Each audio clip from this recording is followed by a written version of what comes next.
Hello and welcome to another update video about Bitcoin. So we want to take a look at the shorter time frame, and I want to take a look at the Bitcoin dominance chart because there hasn't really been much, there haven't been many exciting developments on the Bitcoin chart. Today is basically a day of consolidation. Some altcoins are pushing a little higher, but not so much today. But you know, sideways consolidation is quite healthy after we had quite a few, nice rallies yesterday. We haven't really seen any crashes or anything.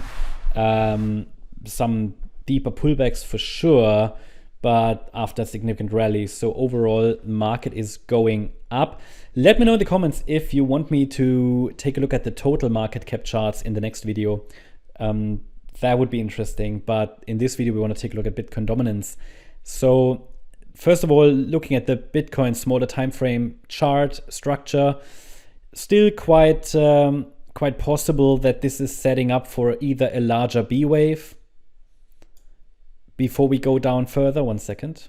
Quick reminder, yellow scenario, short-term bearish, A wave down, B wave possibly still unfolding, C wave down, and the B wave itself could be a W, X, Y structure before we then top here, maybe testing 100k and go down in a larger wave 4 correction. This is short-term bearish. Well, you could say short-term it is bullish, but then very short-term bullish, then short-term bearish, if that makes sense. Don't know. There is one scenario, which is the blue count, which is going in the same direction, but would extend a little further. That's the scenario in which we get another extension. And in the short term, it's, I would say, impossible to distinguish between, let's say, the extended yellow B wave and the blue extension higher. In the blue count, we have a 1-2 setup. And we could see the price push even higher to 110k possibly. That's because this would be a third wave, then a 4 and a 5. Speculative scenario, absolutely. But you know what? We've seen, yes, questionable, but still possible and valid 5-wave move up. We've seen what I can interpret as a complex WXY structure possibly. And even from the micro swing low today, where the price reacted to the golden ratio level, a very, very small and tiny, but very unreliable micro 5-wave move up on the smaller time frame, but really, really unreliable and really small time frame. And I don't, it's nothing I would really that I would see in any way as predictive, but it shows us the bulls are trying, right? They're still there. We've had a reaction to the golden ratio level, a micro 5-wave move up. For now, it's a 3-wave pullback, but that can change either. It's a 5-minute chart, so we shouldn't spend too much time on there because it's not predictive as such, not on this time frame. But because in both counts, the price, or let's say there are 2 wave counts that allow still for the price to go higher from here. I did tell you that I'm looking for higher prices as long as we're holding above 92,417. That's Fibonacci support that's been holding for the last few days. It's a 78.6 retracement. Bitcoin is coming hot down into support, but still holding. The bulls are still trying. Important would be to maintain that 5 up, 3 down move on the 5-minute chart.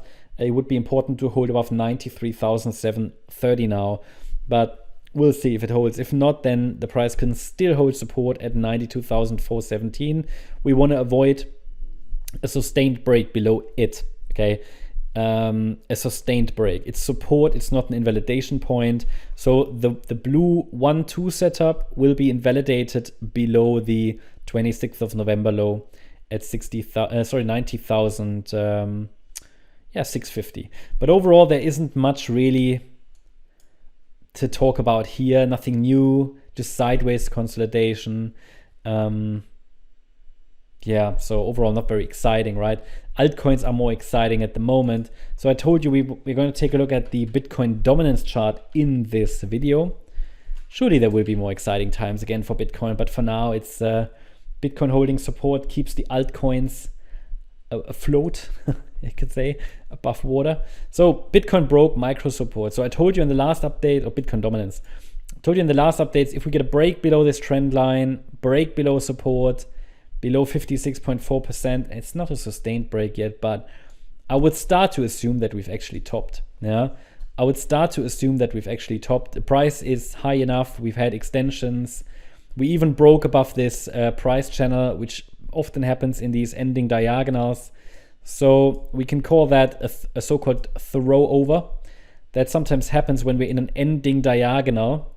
You get a break above the channel, and then we break down rapidly. So I mentioned in the last update, I need a break below support and a lower high in the recovery rally. So that's what comes next.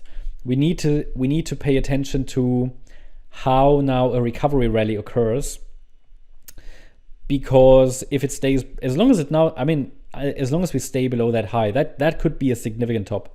In this entire rally to the upside, I haven't yet really, well, I've been looking for a top, I've been watching for one, but I have not yet said that the top could be in, at least not that I can remember, because there was always a way to count it, for one more extension and the trend was still up.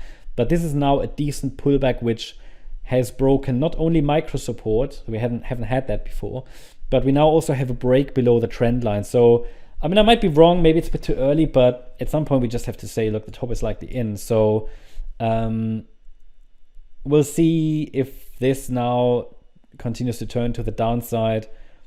And I would say if that's the case, then there's a good chance that Bitcoin moves down to the previous swing lows here at least. So maybe this is a triangle pattern.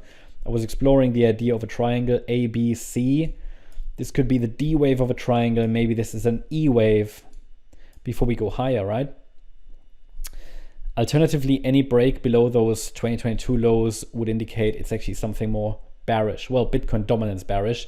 Good for altcoins though, but I think Bitcoin, I think that would be crazy going down that much. So I'm exploring the idea of a triangle. Please bear in mind when we talk about Elliott waves and Bitcoin dominance, it's not a tradable asset, Bitcoin dominance.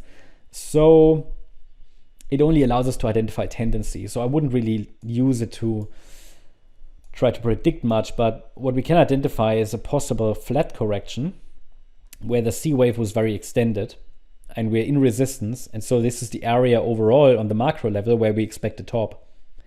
And on the micro level, there's now also, we can make a case that a top is formed, right? So we need a little bit more downside momentum though to confirm further, but it's looking good. And I would now, let's say, assume for now that the top is in. We can always change our view, but that's for now what I assume. But the altcoins are moving up already. So we see that across the sector. And this could only be the beginning. So it's something to watch for. And yeah, hope you liked the update. If you did, please hit the like button, leave a comment and subscribe. And if you really like the content, then please check out the channel membership. If you are interested in the membership, check our channel page. There's a 2-minute video that explains the membership benefits. There are member-only videos. Today I covered Ondo, yesterday Q&T, Uniswap, Rune, WorldCoin, Algo, Render, Phantom. These are all available for you on Discord, but also here if you are a YouTube member, then you can watch them as well. But anybody who is on Discord, you get access, of course, as well. And yeah, as a supporter member, you get access to live streams as well. But as a gold member, you can also access Discord and lots of additional content. Thank you very much. Bye-bye.